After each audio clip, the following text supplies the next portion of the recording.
In this segment, we chase down bass on the flats.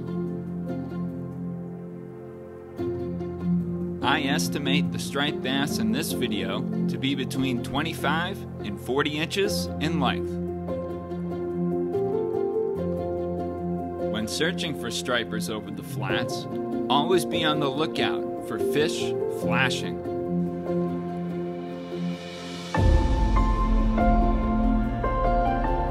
Also look for shadows and swirls, as well as anything else out of the ordinary.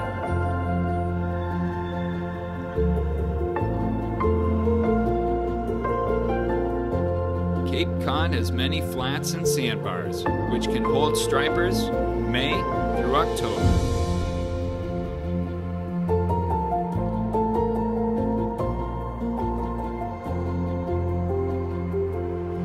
And now we return to today's episode of My Fishing Cape Cod TV.